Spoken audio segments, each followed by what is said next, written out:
Over the weekend, the Today Show family lost one of our own. Entertainment correspondent Sam Rubin passed away from a heart attack. He was 64. Sam spent his life in the bright lights of Hollywood interviewing stars. Now he's being remembered by them. Across Los Angeles, tributes for an entertainment legend.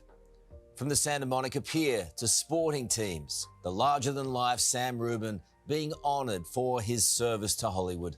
Perhaps the most entertaining film this summer or any summer is George Lucas's Star Wars. Star Wars is now more than a movie, it is a nationwide phenomenon. Sam's passion for entertainment began in high school, part of a student news broadcast in the 70s. In 1991, he joined American network KTLA. Kermit, what I thought was very magnanimous of you. But I certainly like using the word magnanimous. Yes, all right. It's such a big word. Magnanimous. He would soon be on a first-name basis with some of the world's biggest stars.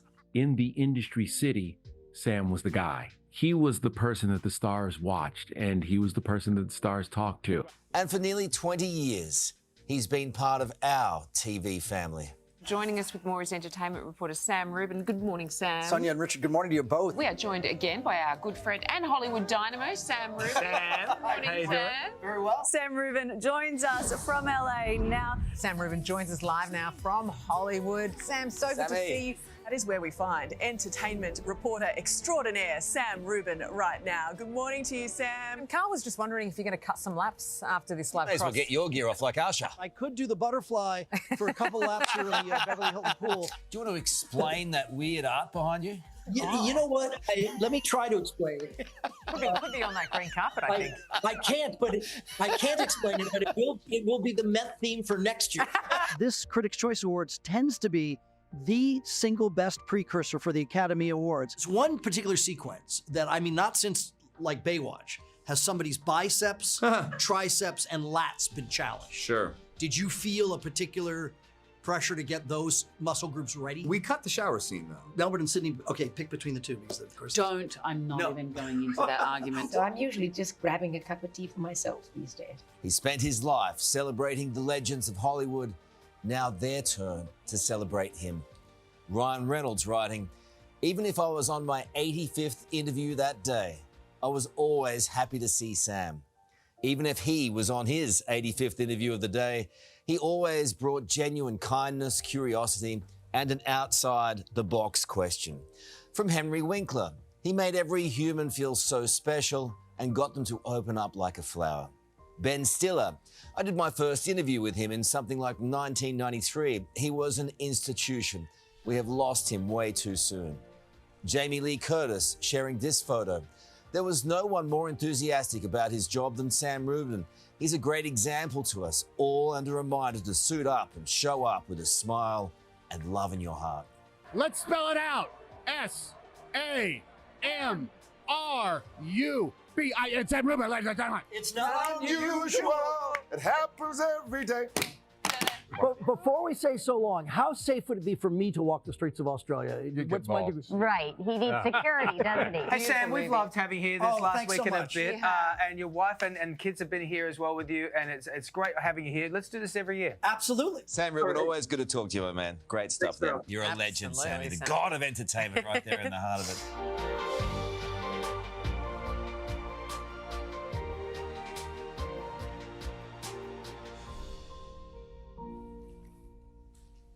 Beautiful man. amazing. Richard, you were only just in LA on Sam's show with your son Christian a couple of weeks ago. He was on our show just last week. He was everywhere, wasn't Yeah. he? Yeah, I was visiting Christian, who's living there these days, and Sam and I, of course, were planning a lunch to catch up. He said, Richard, can you come on the show? You should bring Christian. Yeah. And we talked about Kylie and Nicole and da-da-da. He was just so, he was always so generous, you know. It was just warm, wasn't he? He was just, you know, opened his heart, invited us in to share the morning with his family. We went and had lunch after the. He was on there for 5 hours every morning. I mean, it was a big long stint they did, but he was just such a. It was always about the other people, never about him. He was such a beautiful man, such a great broadcaster, such a generous generosity is the word that I think of. I'm sure you would agree. Absolutely. You know, from when I first started, and Sam would you'd walk anywhere with Sam, and people would stop him on the street. I remember being on a red carpet or going towards a Grammys thing with him, and Billy Ray Cyrus stopped him to say, "Oh, hi, it's Sam Rubin." Wow. Like he, in a town full of people who think they're a big deal or the bee's knees, he really was, and he never gatekept any of that information or any of those contacts. From when you first landed, he was the sort of person who would try to connect you with things and try to help you understand the full picture. And seeing all of those beautiful tributes, he is one of those very rare people who makes everyone feel like they have a special connection with him.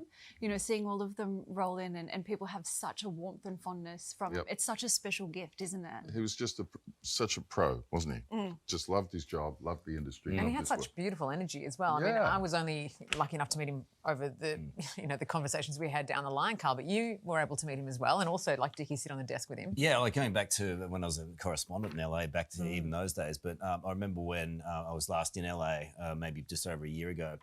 And he goes, "You got to come on the show, man." And I was like, "Oh." He goes, "Corolla." He used to call me Corollas. He goes, "Make sure you get to bed early, man." And I said, "Oh, it's like LA. It's like how LA is early." And he goes, anyway, I showed up, and he said he told me the story about how he told me when I first started on Today, you just got to be yourself.